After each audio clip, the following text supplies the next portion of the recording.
នៅក្នុងเพจផ្លូវការរបស់សម្ដេចអគ្គមហាសេនាបតីតេជោហ៊ុនសែននៅថ្ងៃទី25ខែកញ្ញាឆ្នាំ2025ម្សិលមិញខ្ញុំបានបង្ហោះសារមួយតាក់ទងទៅនឹងការបាញ់ប្រហារដើម្បីសម្លាប់ខ្ញុំថ្ងៃទី24ខែកញ្ញាឆ្នាំ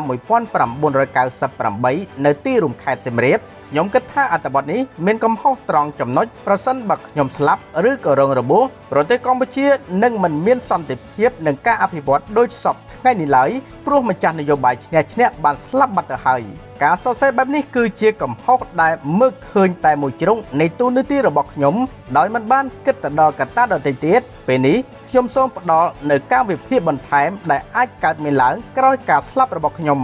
1ក្រោយការស្លាប់របស់ខ្ញុំការបង្ហូរឈាមមួយបានកើតឡើងភ្លាមដែលធ្វើឲ្យមនុស្សយ៉ាងច្រើនបានស្លាប់នៅទីរួមខេត្តសៀមរាប2គ្រប់គ្រងសភាពការបានរដ្ឋសភាដំណើរការប្រជុំធម្មតា